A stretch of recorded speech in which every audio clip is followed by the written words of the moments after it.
Our tour begins in Calgary.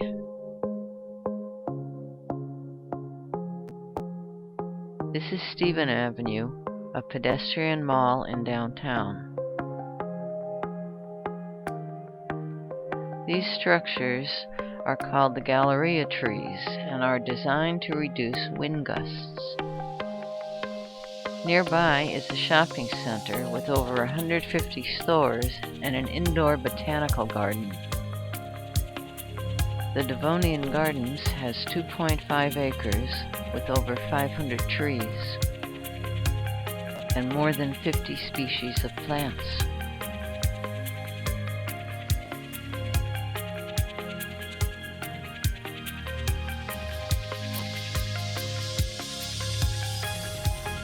Walking around Calgary, I'm impressed by its cleanliness, its parks, and its public art. The Famous Five honors influential Canadian women. This is known as the Brotherhood of Mankind.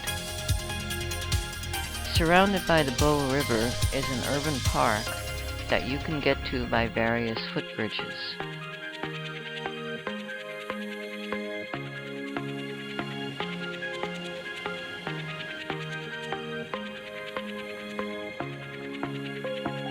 This path is known as the Sculpture Walk, where you see more examples of public art.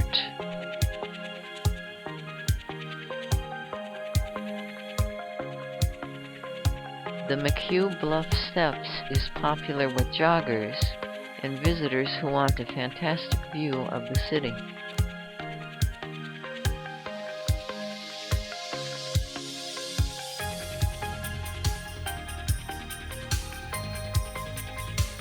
Heading back to town, we cross the Peace Bridge, which resembles a Chinese finger puzzle, and notice some surfers in the river.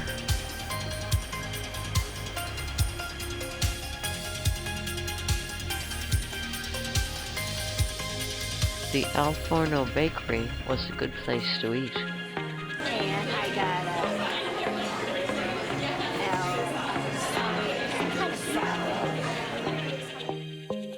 That's about it for Calgary. Tomorrow we're heading for Banff. Our first stop is Alpine Helicopters for a helicopter tour. First, the safety meeting. Next, some tea and pastries. We're bused to our helicopter and take off.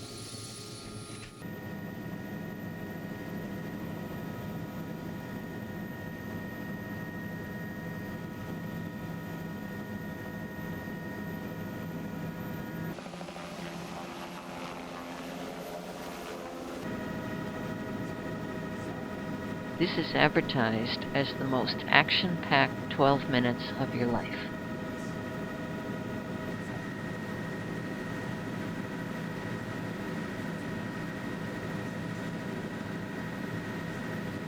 Flying over the valley, I'm enjoying the views from the co-pilot seat.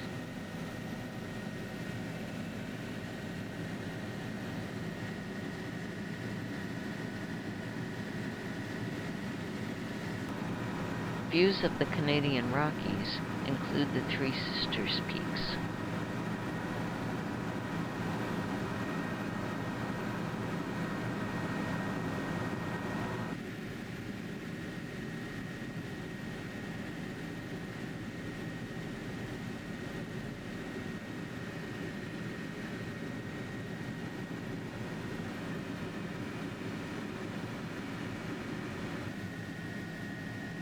The pilot says this range is popular with rock climbers.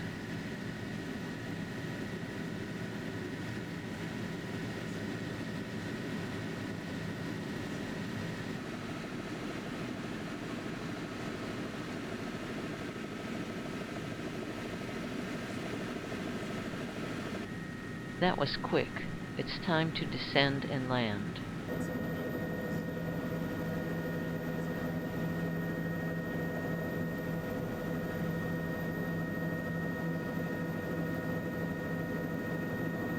our commemorative photo.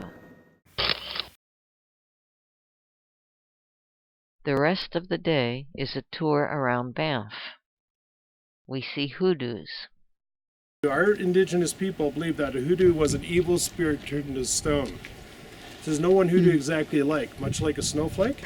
They're all different in their shape and sort of their composure. You're going to see many varieties today.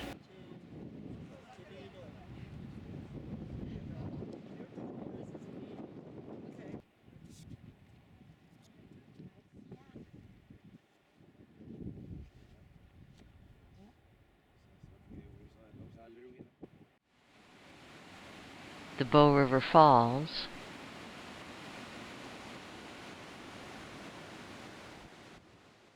that's the Fairmont Springs Hotel. Our final stop is the sightseeing gondola.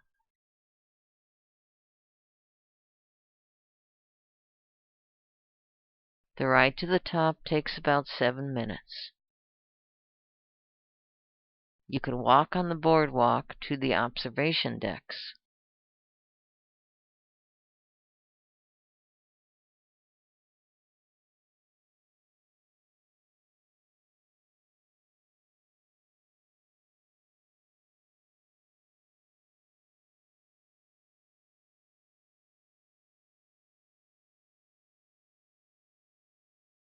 That's the building we started from, so we return to it to take the gondola back down. And our tour ends at our hotel. From here, it's a short walk to the central part of town, where there are plenty of shops and restaurants.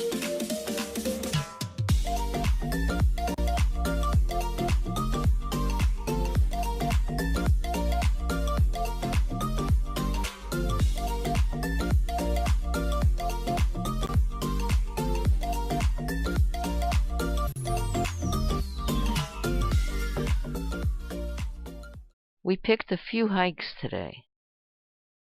The first is an easy stroll along the Bow River on a wide path.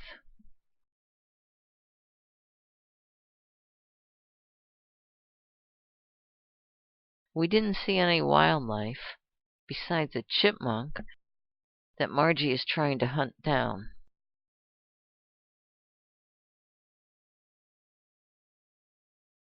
At the Fenlands Loop trailhead, we saw a few deer.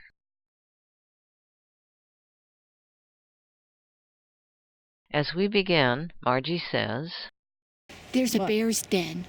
Wait. These two tell us they just saw a bear and show us a picture. I don't believe it. Fortunately, Laura and her dog Mocha are going our way.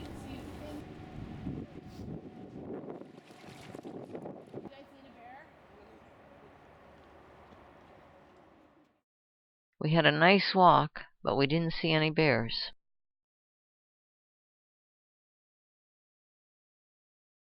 At the end of the trail is a must-have photo. And in town, we see these guys. Taking a break in our room, I'm wondering why Canadian hotels have the hooks upside down.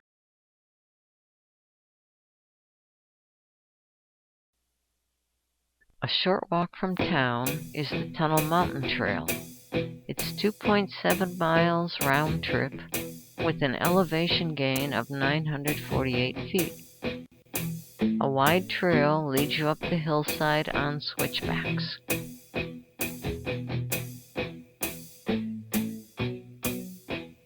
There are glimpses of town as it continues up.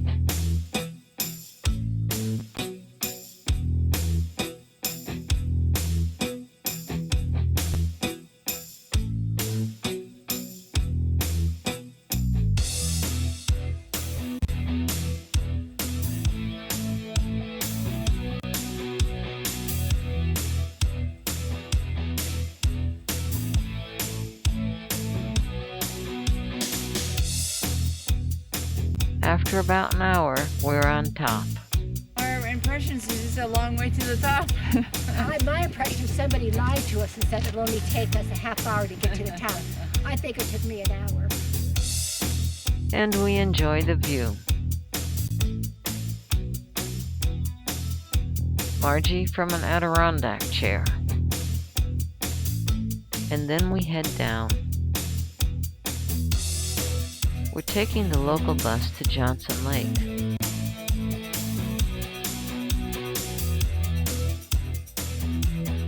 Laura recommended a trail around the lake.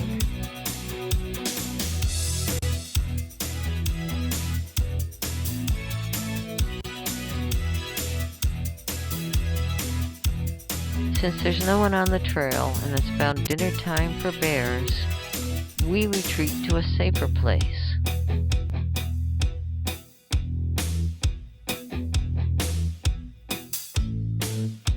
Where I finally get to try poutine, a Canadian specialty, and Margie has a steak sandwich. On the way to Lake Louise, there's a few stops in Yoho National Park. Natural Bridge was created by the force of the Kicking Horse River that eventually carved through the rock.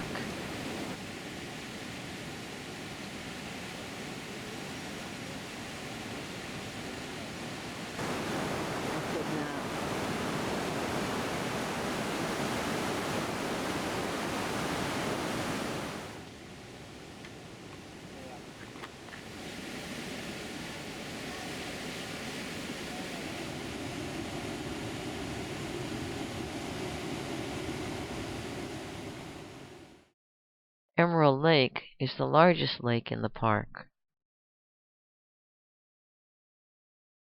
The color comes from the glacial silt flowing from the mountains.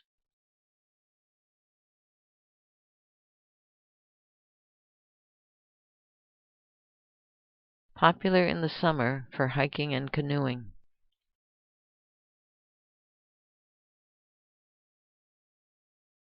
The spiral tunnels were designed to reduce the grade of the railway over the pass.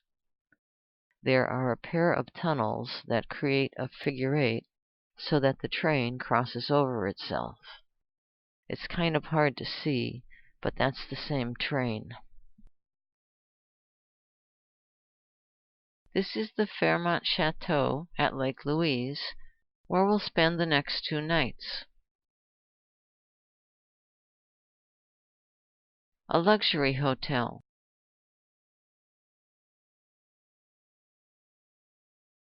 With ornate chandeliers,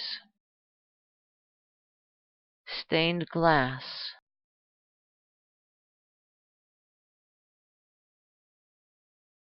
carefully manicured landscaping, and of course the view of the lake. Our first walk is a level 2.4-mile round-trip walk along the lakeshore. The trail does not circle the lake, so this is the turnaround point.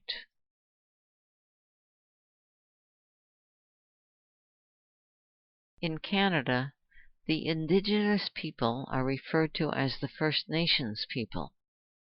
We pass a Nakota representative as we begin our hike to Lake Agnes.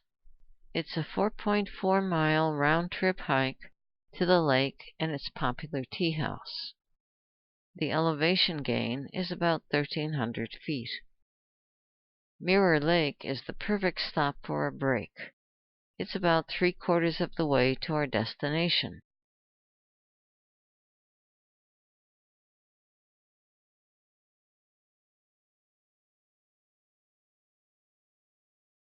That formation is called the Big Beehive. Continuing up, taking in incredible views,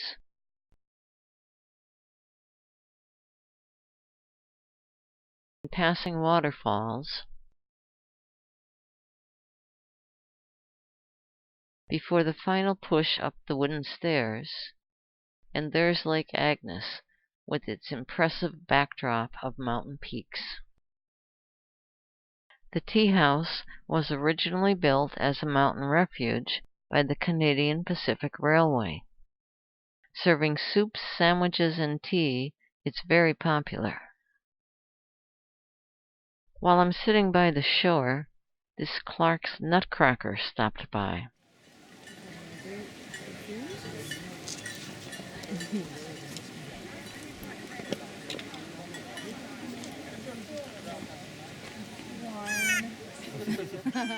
On the way down, we look forward to a break at the resort. Our last hike on the Fairview Lookout Trail, and even though I'm packing bear spray, I'm still hearing about bears. This to me looks like bear country, and why isn't anybody else on the trail? Well, we're going farther away in the woods and telling Joan, make lots of noise. 25 minutes later, we reach the lookout.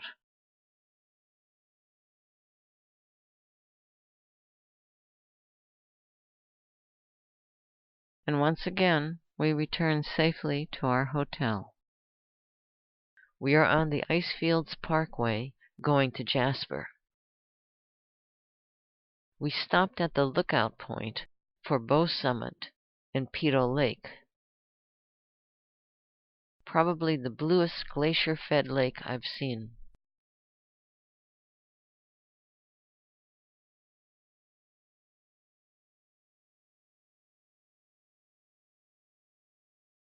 Coffee and cookies back at the bus. We're on our way to the Columbia ice fields.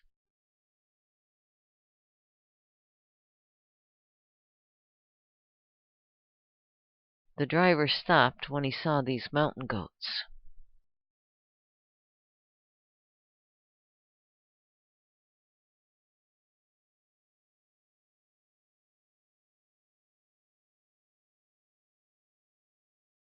Another hour before we get to the ice fields goes quickly as we travel what could be the world's most scenic highway.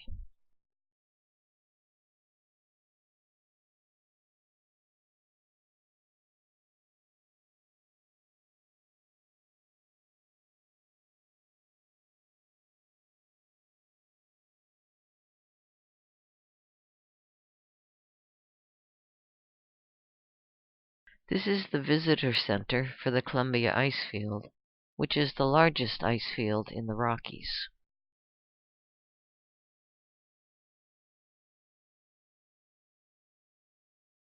Our visit here includes a walk on the glacier that we get to on the Ice Explorer. I'll be your driver, guide, entertainer on the way out to the Athabasca Glacier. It'll take us around 15 minutes to get out there. Once on the glacier, everyone goes at their own pace.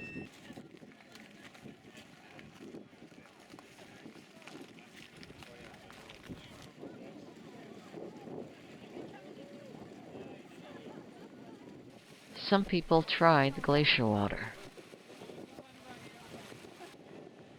And of course, the photo op.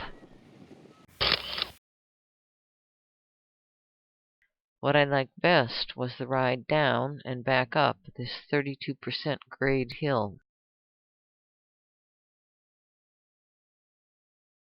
Next is the skywalk, where you walk on a glass floor lookout, suspended on a cliff edge.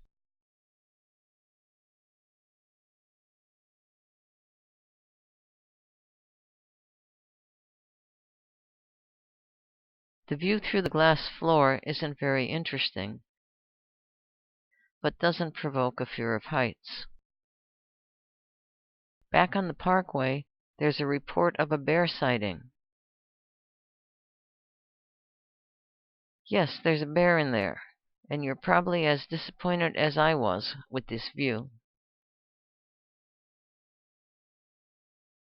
Our last stop is Athabasca Falls, known more for their force than for their height.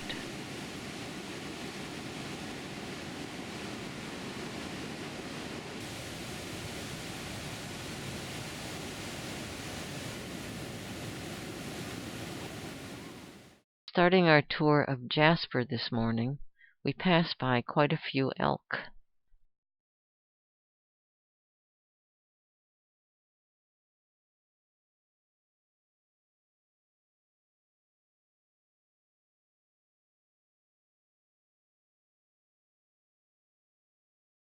Medicine Lake, also known as the Disappearing Lake, becomes a mudflat in the winter because of underwater sinkholes.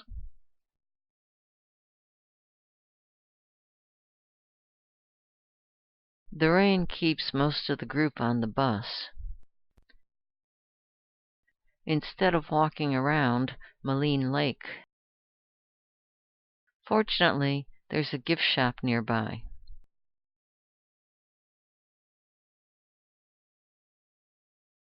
And a cafe. These guys don't mind the rain. This is Maligne Canyon, up to 160 feet deep in some places. A short walk along the top passes caverns, potholes, and waterfalls.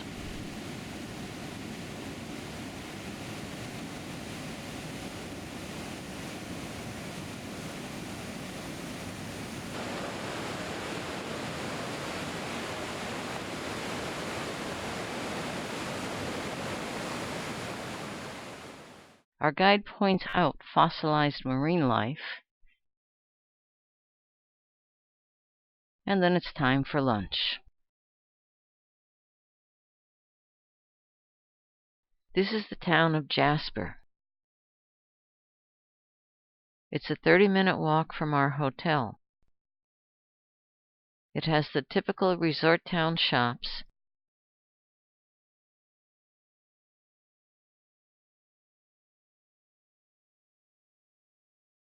for things you may need or want.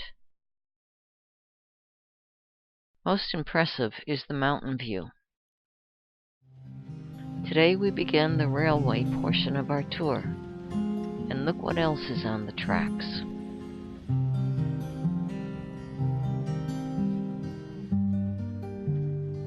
It's time to board, and after we settle in, we're greeted by the staff and served breakfast.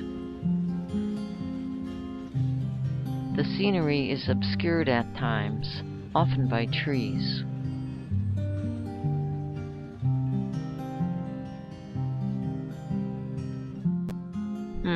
What's this? Very nutritious. This is just a snack. That's Pyramid Falls, one of the well-known sites along the way.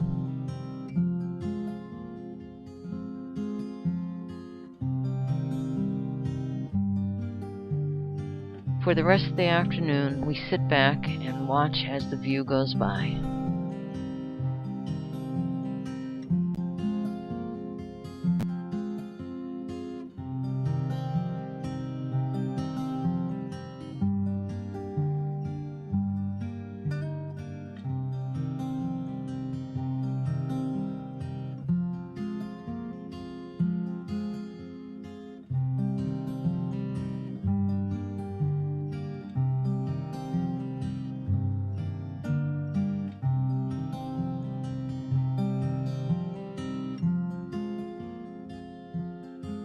We're approaching Kamloops, where we'll spend the night.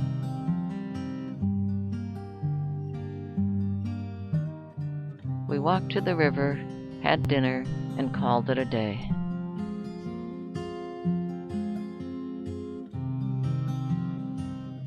Today, the train will take us to Vancouver. We pass through canyons alongside rivers.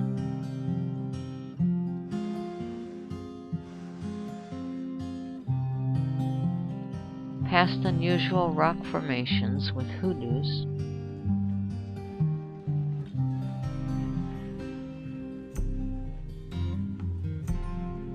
Following the Thompson River.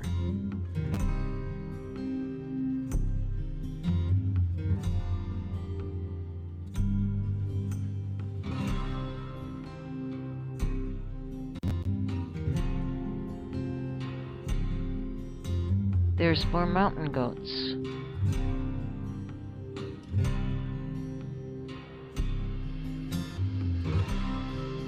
This area is known as Avalanche Alley.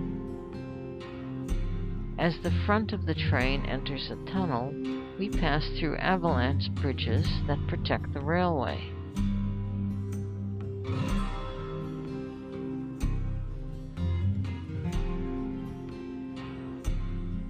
This is the confluence, where the green waters of the Thompson River and the brown waters of the Fraser River mix.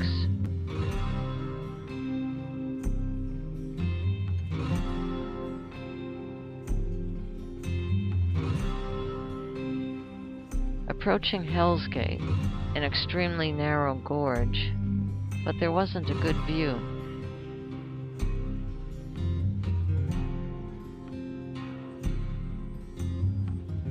Snack time brings a brownie with a gooseberry and a coffee with Baileys. We're approaching Vancouver.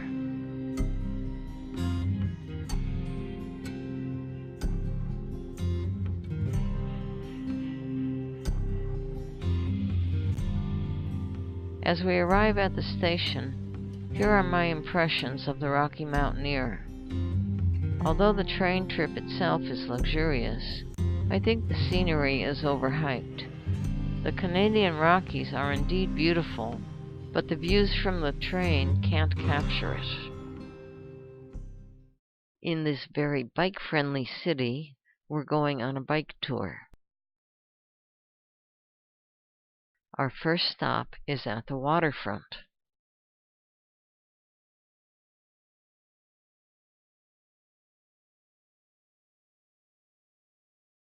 We follow the bike trail to Stanley Park, where we stop at the totems.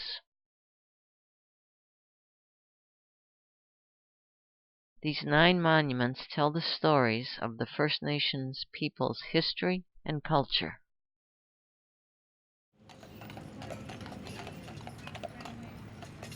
As we go through the park, we see a variety of trees, some centuries old.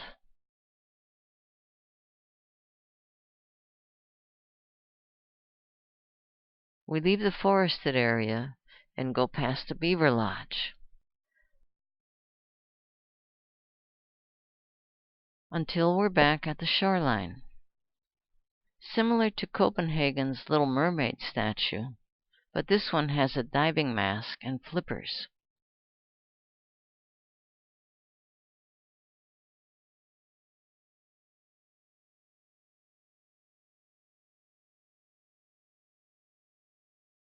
We're taking a short ferry ride to Granville Island.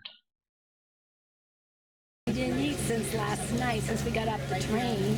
Here it is, going for 2 o'clock, and my stomach is saying, feed me. Luckily, there's a place with a food court offering a variety of cuisines.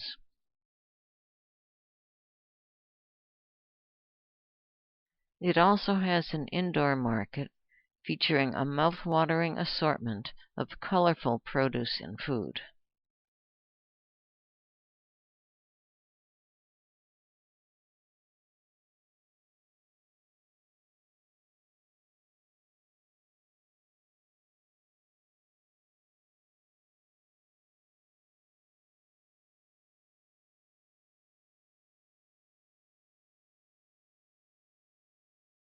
With so many bicyclists here, this is an effort to deter bike theft. We passed the Olympic Village from 2010 on our way back to downtown. This is the edge of Chinatown. This is Dr. Sun Yat-sen's Chinese garden. Gastown, Vancouver's oldest neighborhood, started at this bar. Here, you'll also find the whistling steam clock.